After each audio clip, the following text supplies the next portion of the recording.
Ah yes, Easter. You have plastic eggs you get to find, lots of chocolate to eat, and the best thing is all of the baby animals popping up everywhere. You got chicks, kittens, and dying eggs. But not on this channel, nope, f your egg. That's right, we're gonna be using the Easter egg dye to paint with. Alright y'all, grab your egg dyeing kits. This is the one I'm going to be using today. It's just your basic egg dyeing kit. Comes with the usual cups, the little egg duper scooper thing, a wax crayon in case you want some white spots, your dye tablets, and some glitter we're definitely not going to be using because that glitter will be everywhere. So we're not going to be using the egg cups they came with because I really want to make sure that these colors are really concentrated. I don't want to add too much water because I want to make sure that I add water when I want to add it to make it lighter. So our tablets are in the palette and soaking in water, and they're pretty much ready to go right away. They dissolve really quickly. Swatching was really easy and simple. The main thing I did notice is that they do dry really quickly and they stain the paper really well. So there won't be a lot of lifting unless you have a lot of excess dye, which because these are in a tablet form compared to my previous painting with food dye video where I was using liquid dye, they're a little grainy, they're a little bit different and not solid. So with layering them, they definitely reactivate a little bit easier, I think, because they are that powdery consistency. And blending was also pretty good. Just again, make sure it's nice and wet because they do dry pretty quickly. Swatching is done, so let's sketch out what we're going to draw in this video. I say this every time, but if you're familiar with my painting with videos, you know the drill. We're going to draw a character related to the art supply, or so-called art supply, and they're gonna be floating and vibing. So obviously, being a Easter themed video, I want to draw a rabbit. And honestly, let's see. This is gonna be a little crude. What if he was some eggs popping out? You know what I mean? Popping out. Okay, now, okay, God, I can't believe I'm going there. Okay, birds have one hole. Poop comes out, pee comes out, eggs come out.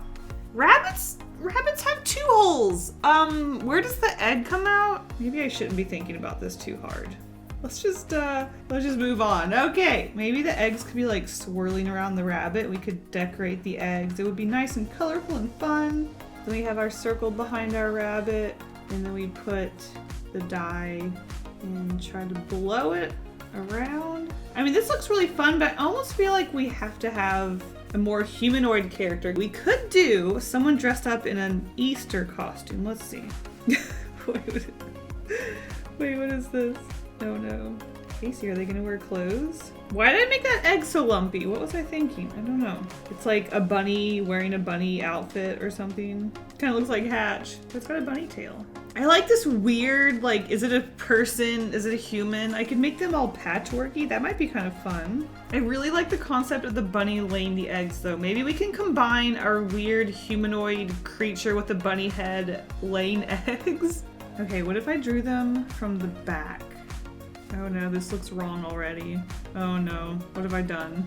This one's not as cute as our original sketch, but I just really want to make sure that it's not just a bunny. I want this weird humanoid thing laying eggs. This position is also strange. What is this? Okay, you know, I'm kind of feeling this one. This one's kind of cute as far as a bunny laying eggs can be cute. Okay, we've got some cute ideas here, very strange ideas, but you know, welcome to my art. Let's get into it.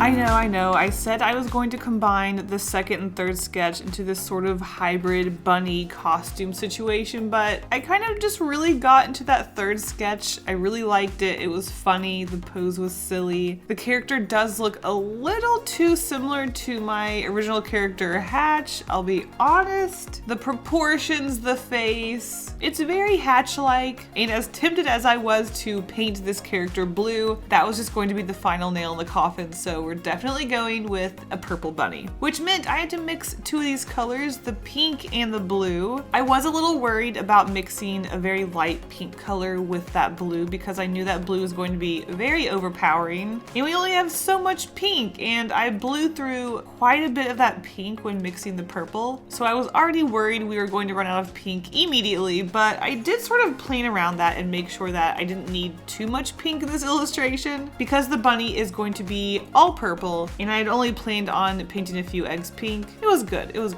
So right away I did notice that the dye was separating as I put it down. You can definitely see how splotchy this bunny is. You can see little pink spots and blue spots. It's not solid at all, but to be honest, I love it. It looks so cool. It definitely helps give it that traditional art imperfection, and it's consistent in the way that it's inconsistent, if that makes any sense. It's not like there's a blotch here and a blotch there. The whole thing is sort of tie-dye and it's just consistent everywhere. It looks really cool. I think that effect turned out really amazing and I was not mad about it at all. So right away I was really stoked about the purple. It was turning out really nicely. Working with the dyes was going smoothly so far. I moved on to painting our carrots, which I thought would be fun to have them fade from a absolutely condensed orange color and just add water and make them fade. Again, it looks really cool. This sort of fading that I'm getting throughout both the bunny and the carrots, I feel like is a fading textured color that you just can't get with watercolor, at least not with my skill level. Maybe it's just the powderiness of the dye, but I'm in love with the textures on this piece, and I don't know, sometimes those $300 watercolors just aren't doing it, you know what I'm saying?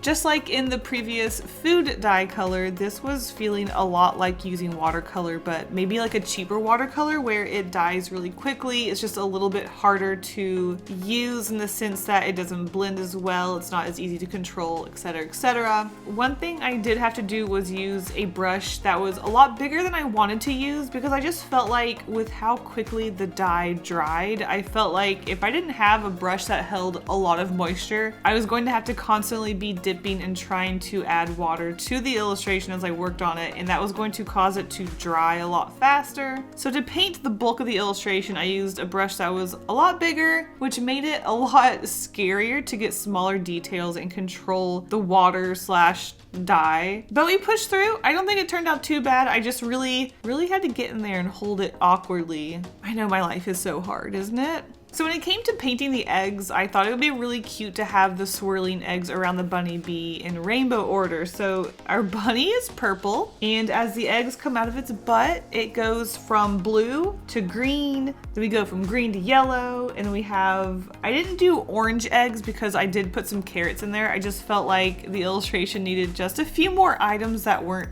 eggs in a bunny. So I put some carrots around the basket. So instead of doing orange eggs, I went from yellow to pink.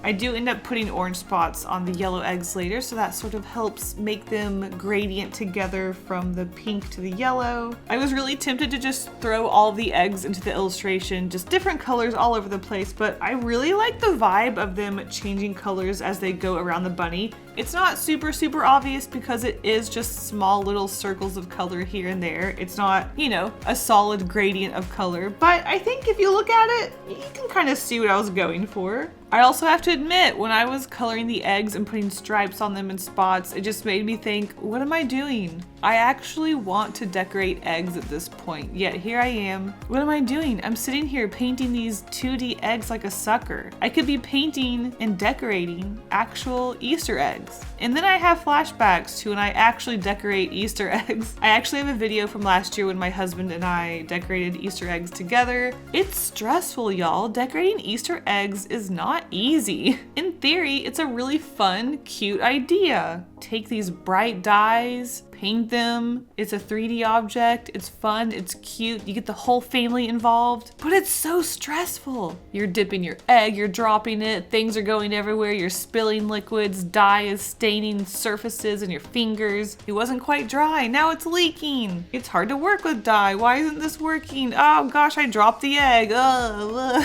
Maybe it's just me. Maybe I take fun activities, make them competitive, and ruin the fun. Anyways, so about the art. Because the colors are so bold in this illustration, I thought approaching this piece as a lineless style was doable, and it definitely was looking really good. All of the edges were quite smooth, but I just felt like there were a few places here and there that would benefit from a little bit of line work. Obviously, there were things like his mouth, his face, the butt, the toes, little details that I felt like I really needed to separate with line work. So I used the darkest shading I was using on the bunny bunny and just put the occasional line work here and there that I felt like needed to reinforce the illustration. Things like maybe where there's shadow, where there are two limbs that touch where there's similar colors. I also used the same color to line other aspects of the illustration, which I was a little bit worried about. I did try to mix a black, but it just wasn't happening. I think I really needed a nice solid red to mix in to make a black, and not only did I not have a solid red, but the pink we had was already used up. The pink wouldn't have made a black, so I kind of felt screwed in that way, but because everything was looking pretty good without lines anyway, I just added a little bit here and there, reinforcing the texture of the basket, adding some details to the carrots, things like that. Overall, it works pretty well without line work, so no harm there.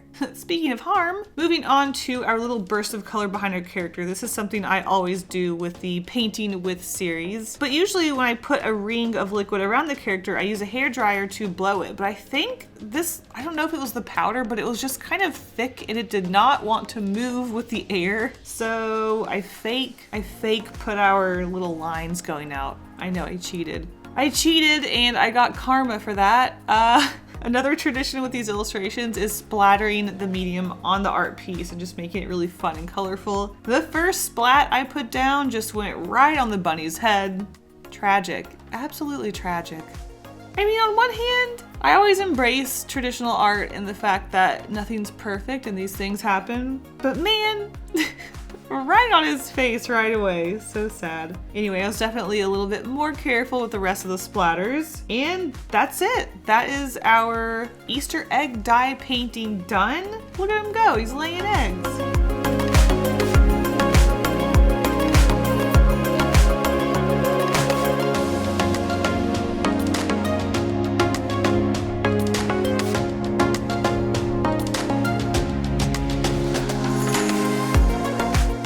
Thank you so much for watching this video. A happy Easter to you if you celebrate it. I'm just gonna be eating some chocolate, I'll be honest. And a huge thank you to my patrons for their support. You guys are the best. If you want early access to these videos, secret sketches, live streams, and more, check out the link to my Patreon in the description. Thank you guys all so much, and I'll see you in the next video. Bye.